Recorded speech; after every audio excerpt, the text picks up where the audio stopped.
Quantos aqui já ouviram uma palavra de Deus? Levanta a mão. Algo que Ele falou sobre o seu futuro, o seu chamado, sua família. Levanta a mão mais alto. Ok. Quantos já ouviram 2 vezes a mesma palavra? Uau, glória a Deus. Quantos já ouviram 3 vezes a mesma palavra? 4. Alguém já ouviu 4 vezes a mesma palavra? Ok.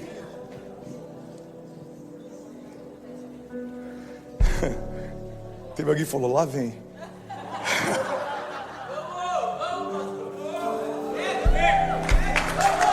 Amém, obrigado, thank you so much. Love you guys, love you, Rocket and Hype. Quando eu ouço uma vez uma palavra, significa Deus quer falar comigo. Quando eu ouço 2 vezes a mesma palavra, significa Deus confirmou o que já falou comigo. 2 na Bíblia sempre fala a respeito de confirmação. Quando eu ouço 3 vezes a mesma palavra, significa Deus deve estar achando que eu esqueci o que Ele já falou comigo. Irmão, se você já ouviu de 3 vezes para cima, não significa que Deus está ansioso para cumprir. Significa que você é teimoso para ainda não ter se movido naquilo que Ele pediu para você se mover. Uau, eu já ouvi 4 vezes Deus falando a mesma coisa. Isso não é algo necessariamente bom. Deus está lembrando algo que você não deveria ter esquecido. Noé ouve de Deus uma palavra, ele começa a construção da arca. Uma direção, por décadas ele se manteve. Hoje, a gente ouve dezenas de palavras, por uma crise a gente já desiste. Mas Deus não falou com você 10 vezes. Falou, cara, mas olha a minha situação financeira. Não, Deus não se esqueceu de você por conta de um momento que você está vivendo. As palavras que Deus libera não são cativas aos momentos que você vive. Irmão, a gente está falando de um Deus que se move na eternidade. Você consegue imaginar um Deus que fez o tempo, passei na eternidade. A Bíblia chama Ele de maravilhoso conselheiro, Deus forte. Vamos falar isso juntos, diga maravilhoso conselheiro, Deus forte. Irmão, se Ele é o Pai da eternidade, a Bíblia está dizendo que a eternidade nasceu dEle. A eternidade é filha de Deus. Então como que um Deus que não só se move na eternidade, mas Ele gerou a eternidade, como esse Deus vai ser pego de surpresa com algum momento adverso que você está vivendo, irmão? Eu imagino Deus que é antes de todas as coisas, permanece depois de todas elas, passeia na eternidade, considera 1000 dias como 1000 anos como se fossem um dia, olhando para um mês de crise que você está vivendo e você dizendo para Ele, você se esqueceu de mim. E Ele olhando para o plano total falando, oi?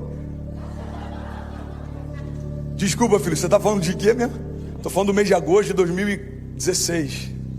Você se esqueceu de mim. Você se esqueceu de mim. Eu passei a maior crise do meu ministério. Ou eu tive uma crise na minha família. Ou eu passei vergonha porque eu não tinha como sustentar minha casa naquele mês. Ou imagino Deus falando, me dá só um tempo para eu ampliar e chegar nessa partícula que você chama de crise, porque para mim é uma vírgula na construção da sua história. O que eu tenho para você não dura os 80 anos que você vai viver aqui. O convite que eu tenho com você é para caminhar comigo na eternidade. Os seus 80, 60, 40 anos de vida aqui são nada comparados àquilo que eu estou te convidando para viver comigo. Eu tenho projetos e palavras de vida eterna para você. Você está comigo? Diga amém.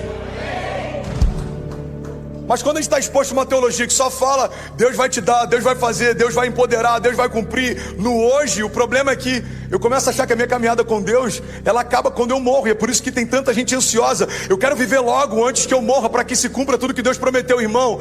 Aqueles que confiam no Senhor, eles não se cansam, voam alto como águias, eles enxergam além do alcance, são renovados durante a jornada, mas a sua história com Deus não termina quando você morre. É interessante, quando a gente vai celebrar um casamento, uma das coisas que a gente normalmente ministra no final dos votos é que essa aliança dure até que a morte os separe. Mas o que Jesus fez com a gente é muito mais profundo. Os votos de casamento que Jesus fez com a noiva, de braços abertos naquela cruz, em outras palavras ele estava dizendo, eu prometo que eu vou redimir vocês, que eu vou abençoar vocês, que eu vou trazer vocês de volta para a presença do meu Pai, que eu vou tirar a sentença, o julgo, o juízo, e vou dar para vocês filiação, sobrenome, paternidade, e eu prometo que eu vou ser um com você até que a morte nos aproxime. O casamento natural pode sofrer uma separação quando alguém morre, mas o casamento que Jesus propõe com a noiva, na verdade ele vive uma aproximação quando a gente morre. É por isso, irmão, que viver é Cristo e morrer é lucro. Por quê?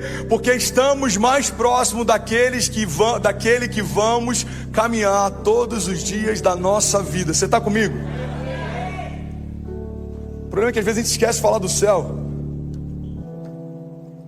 E é por isso que uma crise temporária rouba tanta alegria de tanta gente na igreja. Porque se eu estou olhando só para o tempo de agora, eu acho que um mês de crise significa uma ausência de Deus. José não acreditou que os anos de cativeiro eram uma ausência de Deus, e é por isso que ele viu a promessa se cumprir no tempo de Deus. Davi não acreditou que a perseguição de Saul era uma ausência de Deus, por isso ele viu o cumprimento das promessas de Deus. Noé não acreditou que a demora na construção da arca era uma ausência de Deus. Você pode pegar qualquer herói da fé, qualquer homem que te inspira na Bíblia, irmão, todos eles precisaram entender que a crise que eu vivo hoje não significa que Deus não esteja comigo. Você está comigo? Diga amém. Então vamos voltar para o lance do trailer do Poderoso Chefinho.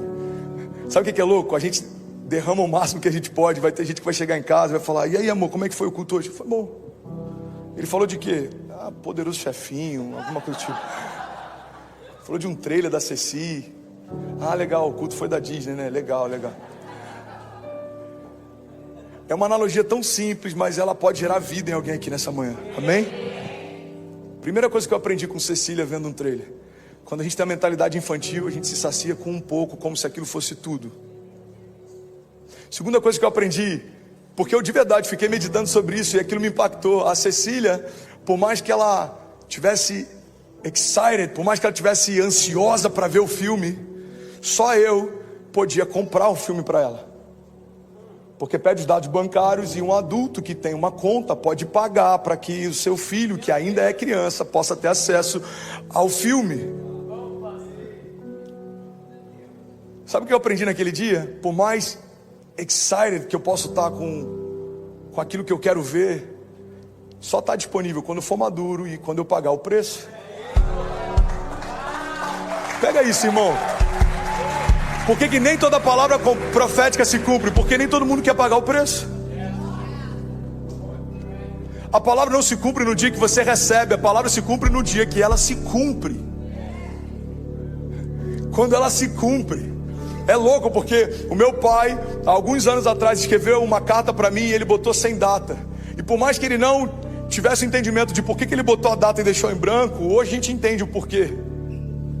E aí tempos depois, quando a gente foi enviado para cá, eu estava desmontando o meu gabinete lá em Niterói. E aí quando a gente pega a minha Bíblia, abriu e tinha um papel dentro, e era a carta do meu pai, falando sobre coisas que ele queria viver ao meu lado. E aí uma das coisas que ele estava dizendo era: filho, eu ainda vou ver você pregando em estádios em outras nações. Aí pega isso, irmão. A gente está no gabinete aqui, no Green Room, antes de começar, segunda-feira. Vitor Hugo vira para ele e fala: Deus te deu um livramento. Que é a mesma palavra que meu pai recebeu no domingo ou no sábado. Não, no sábado. Alguém falou com ele: Deus está te dando um livramento. Eu sinto que tem algo no seu coração que é para roubar a alegria do pastor André, paralisar, trazer distração sobre esse mover de Deus. O inferno quer tocar você para parar ele. Mas um homem de Deus vai te dar a mesma palavra para confirmar o que eu estou falando. Isso foi no sábado. Chega na segunda, o Vitor Hugo fala: vejo Deus te dando um livramento no coração, suas artérias sendo desentupidas. E Deus te deu um bônus e acrescentou anos de vida para você ver o que você ainda não viu. Uma promessa de Deus de que o seu filho vai pregar em estádios e você vai estar lá com ele. Na hora a gente lembrou de uma carta, irmão. Ele vai chorar, gente. Ele nunca chora. Isso é inédito, hein? Você que está vendo isso aqui. Aleluia. Te amo, paizão. Deus de detalhes, né? Aí hoje eu estou pregando, quem está aqui, acabou de chegar essa semana, é o médico que cuidou do meu coração quando eu quase morri alguns anos atrás. Você pode celebrar pelo Deus de detalhes que a gente serve. Aquela carta foi escrita, inspirada por uma visão que Deus deu, algo que Deus colocou no espírito dele.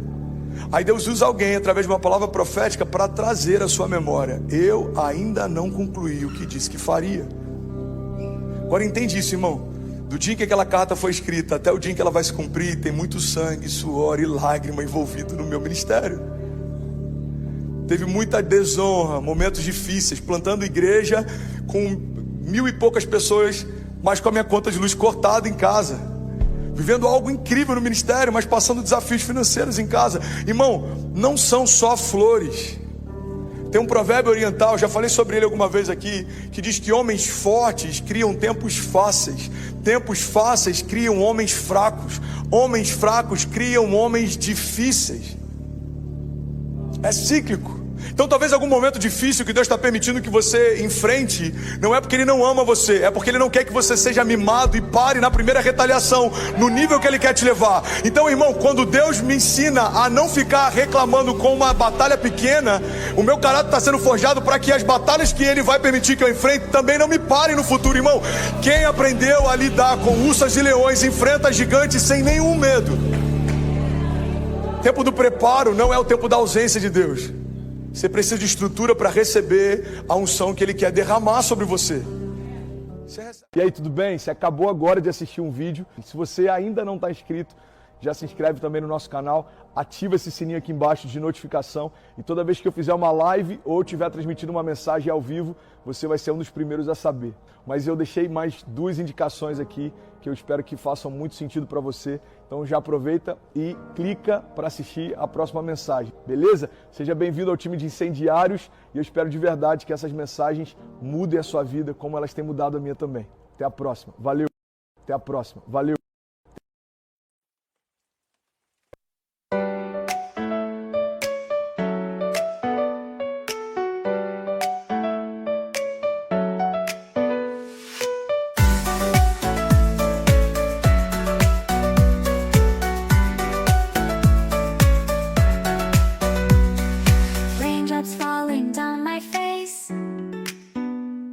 Like tiny tears in a happy chase, hopping through the puddle sea, colors dancing wild and free. Skies are gray but I don't mind, cool raindrops on my skin I find, kicking off my Saturday, watch the clouds just drift away. Rainbow in the rain, what a sight, colors shining oh so bright, dancing in the streets so bright, everything will be alright.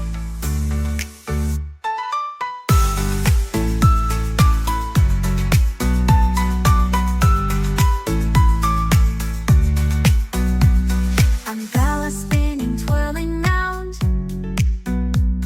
a colorful halo on the ground, music playing on the sand, skipping beats, the heart will sway, feel the world come out to play. Lightning cracks but don't you fear, magic shines when skies are clear, raindrops whisper secrets true, a hidden beauty shines right through.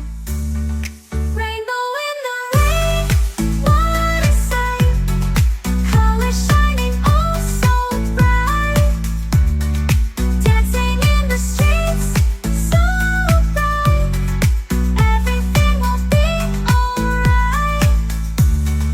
Raindrops falling soft, peeks through, rainbow magic me and you, smiling faces, hearts alight, everything will be alright.